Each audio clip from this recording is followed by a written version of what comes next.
Hey guys, it's Tony with Wood Tramp Outdoors. Last week we dropped a video on this Hill People Gear SAR kit bag. It's the full, and I told you I'd share the contents with you. Hang tight, be right back.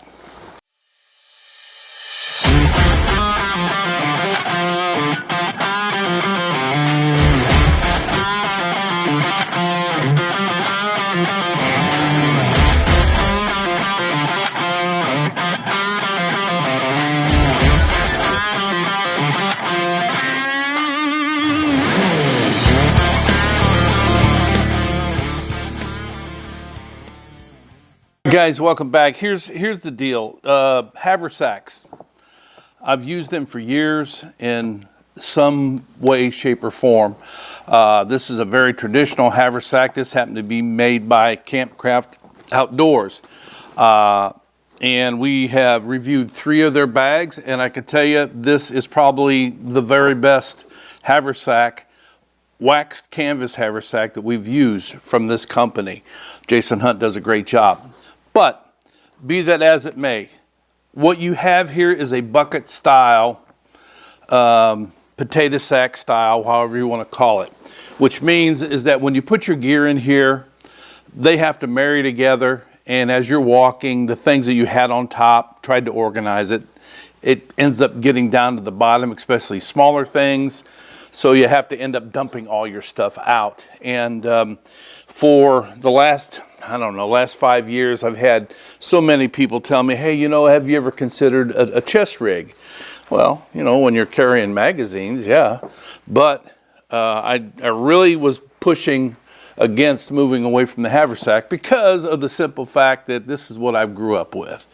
But I listened to the bell and everybody's suggestions, and we went out and got on the horn with Hill People Gear, and we came up with this option right here. Now, these are made specifically for search and rescue teams, this particular model. I guess they all are. But the guys from Randall's Outdoors, they're known for some of the best SAR teams on the planet, and they helped to design this bag from what I understand. And I have grown to love this bag because of its durability, everything about it. And I mean, at 500D, you're not going to mess this up. Everything on this is perfect. All the parts are stellar. The design is top notch. The functionality of this is impeccable, to be honest with you. And so I've been carrying it for the past 4 months. And in that 4 months time, there are several things that I've learned about myself, what I actually need, what I don't need, what I should have taken, what I felt was excess. And what we have here is a piece of kit that is truly going to evolve with whatever area and whatever skill set you're going to take out with you. Whatever your goal is. Are you going to be bushcrafting? You're going to be hunting? You're going to be out there for 5 days or 2 days or whatever. But this is a bag that I could go out at least for 24 hours, maybe more if I had to. And if I want to go farther than that, then I've got this bag that we just got from Hill People Gear. This is called the Terra Humara, and we've been using it for probably the last 2 months, and it's a game changer. I'm not going to get into that today, but it is truly a game changer.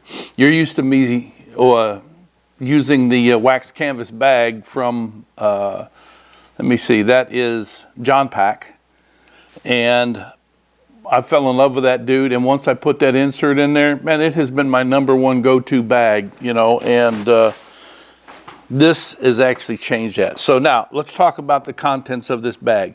What you see here today is what I would take out for just a day hike. And that's going to presume the first thing we're going to talk about is water. I have no water purification or filtration device in here. I've got some aqua tabs, which I'll show you, but I usually take at least a couple bottles of water with me if I'm going out just for a day hike, you know, unless I am going to be really, really under a lot of heat stress, then we're going to have to consider another option. But let's just talk about this. We're going to start from the outside and go to the inside, and I'm going to, you know, kind of go through this pretty quick here. The communication device that we carry locally here, when we're going to be within a couple miles range of each other, are these Midland radios. I forget what model this is, but it's supposed to have up to 7 miles. That's a joke. It's only if you're on an ice skating rink that's 7 miles long, because any type of obstruction will, like trees, will jack with the signal on here. But we have found it to be pretty good up to about 1.5 miles. So I have one when I go. When I'm by myself, I don't usually take this type of a radio, but if Mo is with me or somebody else, then, you know, they're wearing one of these and we get separated. We got communication devices, all right? The other thing that you're going to see right away, very important, is this tourniquet right here. I don't know who made this tourniquet, but this is a Cat 9 tourniquet. I like Cat tourniquets because I'm most familiar with those. But it's on the outside of the bag because time, seconds, is imperative when you have a major arterial bleed out in the field. You got to get it shut off right away. And if you're fumbling around trying to find your tourniquet, or somebody else is trying to find your tourniquet, seconds matter. You only got 180 seconds before you bleed out, so seconds really matter. The third thing that you find out here is this particular fixed blade knife. I love this knife. It's a great knife. However, I have found that it is bigger than what I wanted on the outside of this SAR bag. So I'm going to be switching it out to this TM Hunt knife. This is made by Ultimate Survival Tips. It is the Pack 1 knife, and it's really nice. But anyway, I'm going to switch it out to this guy from TM Hunt. That is his Yuma. I'll talk more about that later. Then the last thing that you find out here on this bag is a pair of leather gloves. You've seen these gloves before. I put a grommet in them so they could hang, you know, with a carabiner. Oh, I said that was the last thing, but this goes with this bag all the time. This is a neck knife. This neck knife is made by Ultimate Survival Tips as well. That's bush butter that you see all over that knife. This is called the Edge X, and I promise you, this is, wow, sorry about that. A little pollen in the air here. This is by far the best neck knife that I have ever had in my possession, and that is no kidding. I've got some good neck knives, but everything about this it is a superb neck knife. So this goes with me when I have this bag out. All right, and again, we're talking, you know, for a day, no more than 24 hours. And that 24 hours would be because I have an emergency that has kept me out there. All right, there are 3 different sections in this bag, and the way that I packed it was priorities. What I may need immediately will go in the front of the bag. We're just going to take this stuff out. Pair of spare eyeglasses, because at my age, my eyes have failed me and I need readers. And no matter what I do out there, I need them. So that's why they're on the top. Then, of course, there is an emergency whistle here that I have on with a lanyard that I did not secure like it should be.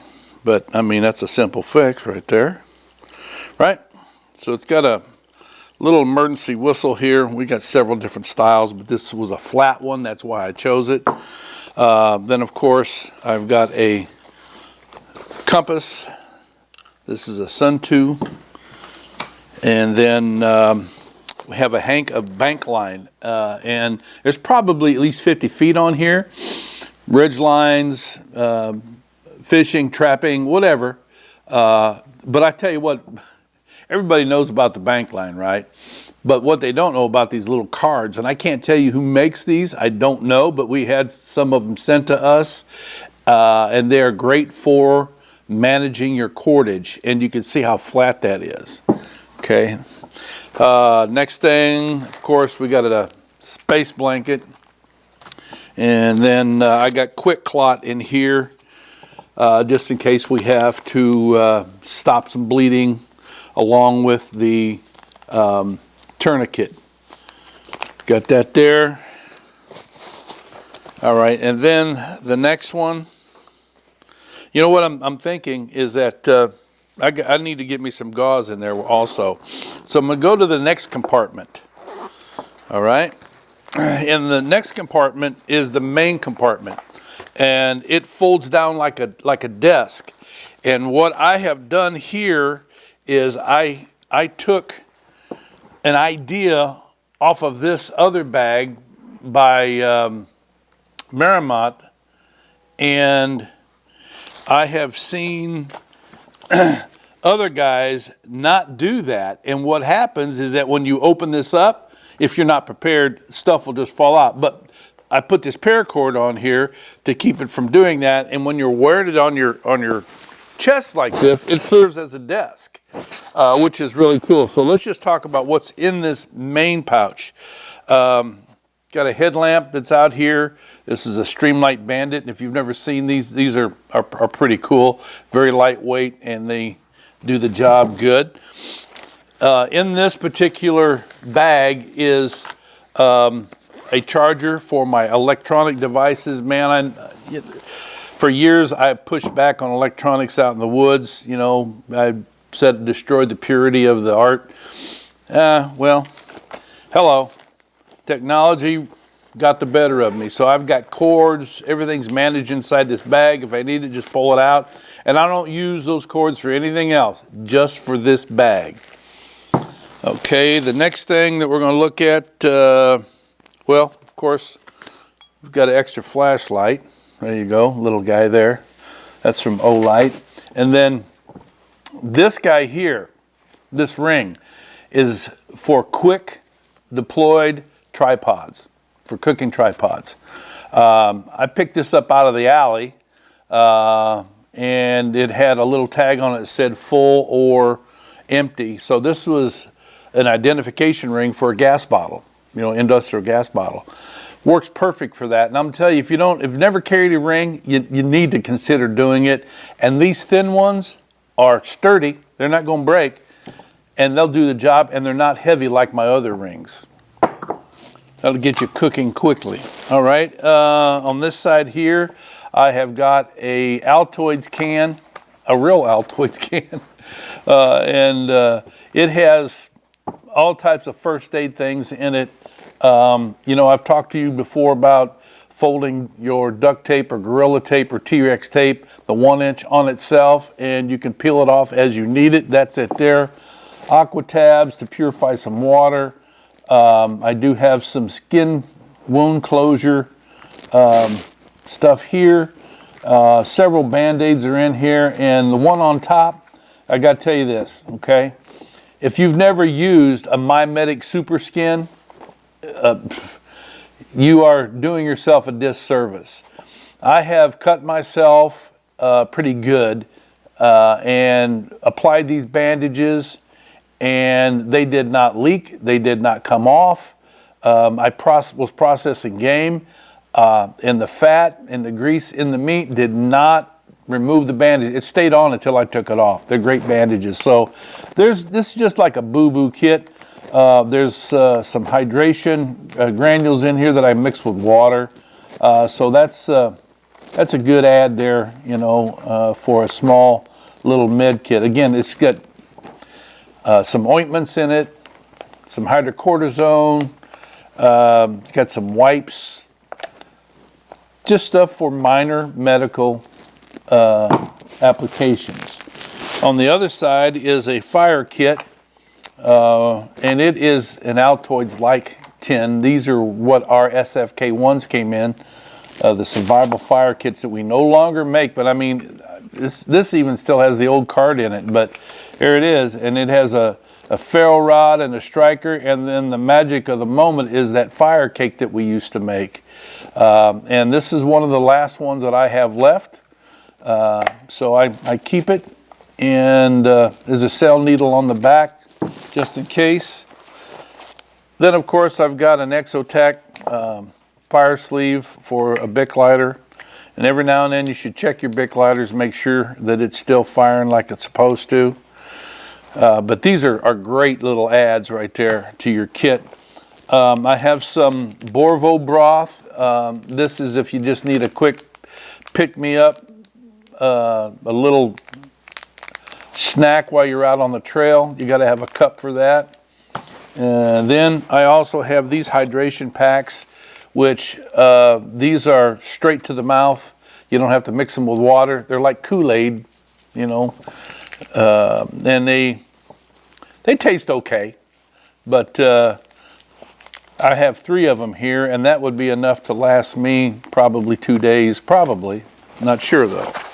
All right, and then of course I've got a Right in the Rain pad. You should always have a pad with you. Right in the Rain is the best route to go. And then I've got the Right in the Rain ink pen. This is the space pen that will write upside down, underwater, wherever.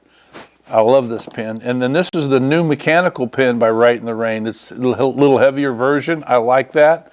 And then last but not least, I said last but not least, that's not true. This is the Woodsman spike that we used to make. It's a handy little tool with an awl on one side, chisel on the other, and this area here that has been machined down in order to accept your paracord with to hang your pack or whatever. And then I carry some safety pins with me, all right? Not only do I have these, but the safety pins are what holds this in place whenever it's down, okay? So that's the second compartment. What is in the third compartment is the shelter. This has an emergency shelter in it. First of all, I got a bandana that's wrapped up in here. And then the shelter, this is it right here. Right there. I'm not going to open it all up because I want to put it right back in. But this is the T60 from Cold Cracker Bushcraft that Dan Wowak designed. And it's on the smallish side. It's 65 by 84, I think, something like that. And it provides a cover for you. It doesn't provide anything under, but it does give you a quick emergency shelter, a way to get out of the rain if you have to. You can put this up in a regular lean-to, or you can put it up in a plow point. There are a few ways that you can do this, and you can utilize a fire with it, especially if you do the plow point. Now, it's kind of small for a plow point, but it will work, and that's what you're talking about when you're saying, I'm out here in the middle of the night, I need to get a shelter up right now.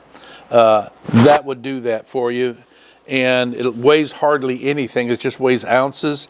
Dan did a good job on that. So that is the shelter. So everything that I would need for that type of trip out into the woods for a day, right here it is. Now again, these bags, if you elect to purchase a chest kit, it doesn't have to be the Hill People gear. You know, we've got this one that Mo wears, and it's not Hill People gear. The difference in the price is that this is about $180 and that is $87. Big difference, but this is made in the USA. It's tank tough. This is made in China. And the material is nowhere near what this is right here. So that's it right there. We'll go over that bag also in the future so you can see what that is. But if you're looking for a chest rig that you can switch out your gear from trip to trip or wherever you're going, your geographic area is going to be one of the factors that you have to consider with a bag.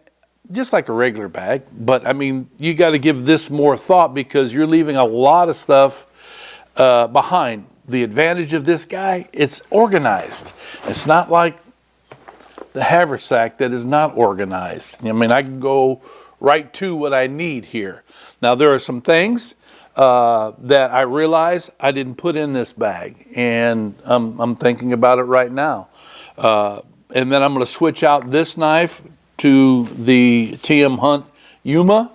Nothing wrong with this knife other than it's bigger than what I wanted. But there you go. And you know, we'll be showing more of this later as we switch out gear and as we evolve with this. So thanks for the question, for the curiosity, asking about this bag. Yeah, man, it's really good.